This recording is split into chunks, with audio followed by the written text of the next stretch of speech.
planning to own an escape room, you might want to think twice. Not because you shouldn't do it, it's because there's a real gap between what this looks like from the outside and what it actually costs. And that gap is exactly what this video is for. The Pitch is one of the more fun-sounding businesses on this channel. A global market headed towards $7 billion, margins that can exceed 50%, and a business built entirely around something people already love doing for entertainment. Here's the trade-off almost nobody explains clearly. One veteran operator, over a decade into building escape rooms, put it directly. They deliberately staff one game master per team instead of having a single employee watch multiple groups at once, calling it, in their own words, the less financially efficient route. That's not an accident. It's a real choice between immersion and labor cost, and it might be the single decision that determines whether people come back or whether this business quietly becomes a novelty that wore off. So what actually separates an escape room people rave about for years from one that fades after its opening buzz? That's what we're figuring out today. One quick note before the numbers start. Every figure in this video is well-researched and checked against multiple sources, but research can still contain honest mistakes, and costs and regulations shift by state, city, and sometimes zip code. Treat these as your benchmark, not a quote for your specific situation. This video is for educational purposes only and is not legal, tax, financial, or business advice. Always do your own research and due diligence before making any business decision. A second note, specific to this episode. Fire code, occupancy, and safety regulations for enclosed entertainment spaces vary significantly by jurisdiction. Verify local requirements directly before making any decision based on this video. The first cost, the one where quality and price tag move together almost exactly. A cheap room and a genuinely immersive one are two different businesses wearing the same name. Most new operators start with 1 or 2 rooms, and that's a deliberate choice, not a limitation.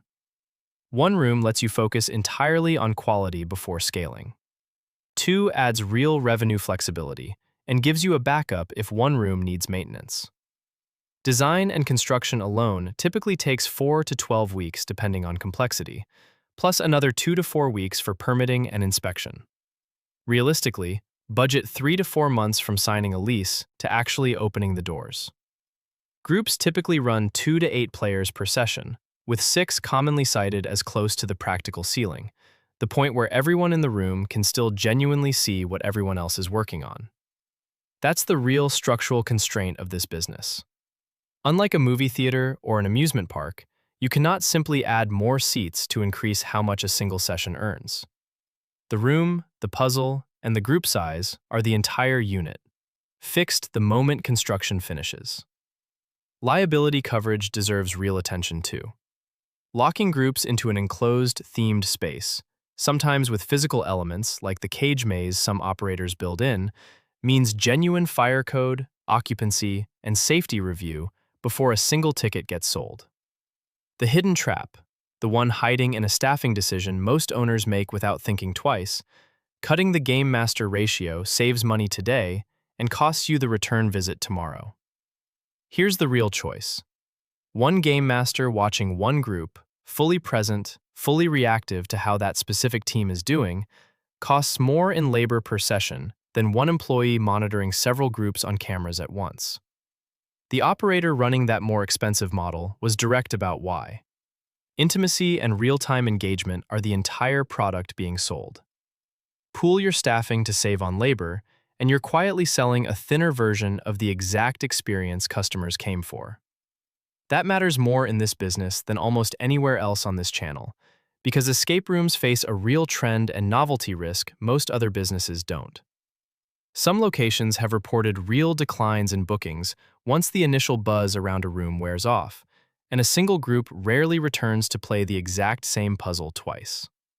Reviews and word of mouth are what convert a one-time novelty visit into an ongoing referral engine. A game master who's rushed, distracted, or splitting attention across multiple rooms is precisely the detail that shows up in a lukewarm review, the kind that quietly caps how far word of mouth ever travels. Cut the labor cost on staffing, and the savings show up immediately on the P&L. The damage to repeat visits and reviews shows up months later, in bookings that never quite recovered after the opening rush faded. The real engine, the one that turns a fixed room into more than one business, corporate and team-building bookings fill exactly the hours leisure customers never show up for. So with a hard ceiling on players per session, where does real revenue growth actually come from? A second, entirely different customer entirely.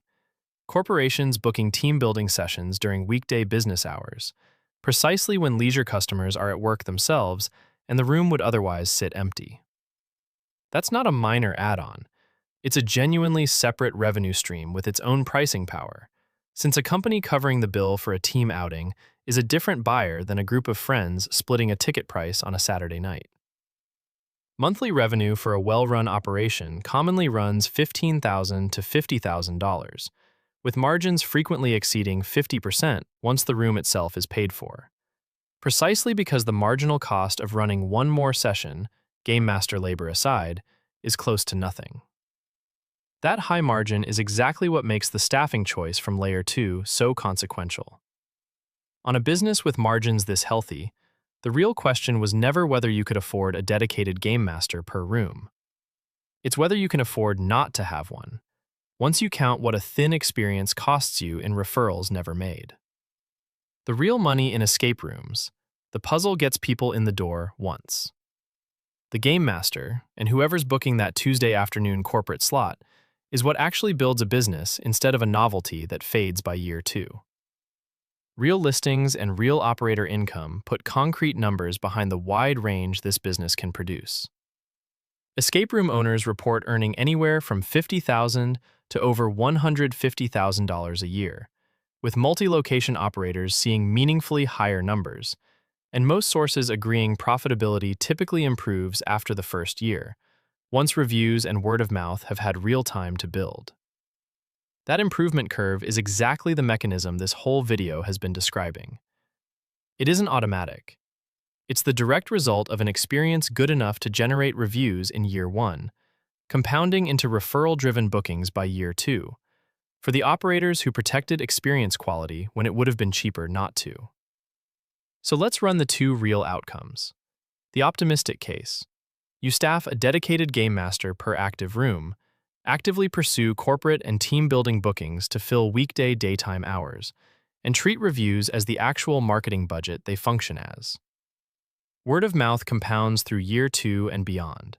Corporate bookings smooth out the leisure business's weekend-heavy pattern, and revenue tracks toward the higher end of that $50,000 to $150,000 range, with real room to expand into a second location. The realistic case. You pool game masters across rooms to save on labor from day 1, rely entirely on opening month buzz and leisure bookings, and never seriously pursue the corporate segment sitting available every weekday afternoon. Reviews trend lukewarm instead of glowing, the opening rush fades roughly on schedule, and a business with excellent margin potential quietly settles into a novelty that peaked in its first 6 months and never quite recovered. Same puzzles, same square footage, same starting buzz. The entire gap between those 2 outcomes comes down to a staffing decision made in the first month, and whether a Tuesday afternoon corporate booking was ever seriously pursued. So is it worth it? If you're picturing a business that runs itself once the rooms are built, the real work is what happens after opening month, not before it. What's true is that this remains a genuinely high-margin, fun business to build, for owners willing to protect the experience quality that turns a one-time visit into a 5-star review. For someone willing to staff for immersion and chase the corporate segment other operators ignore, this can become a durable business with real margin and real repeat demand behind it. For someone optimizing every session for the lowest possible labor cost, the reviews that would have carried this business past year 1 are the exact thing quietly being cut. Last reminder. Occupancy, fire code, and safety regulations for enclosed entertainment venues vary by jurisdiction. This is not legal or business advice. Verify local requirements directly before making any decision based on this video. Remember this: Nobody comes back for the lock they already picked. They come back for how it felt while they were picking it. Protect that feeling, and the margin this business is capable of stops being theoretical.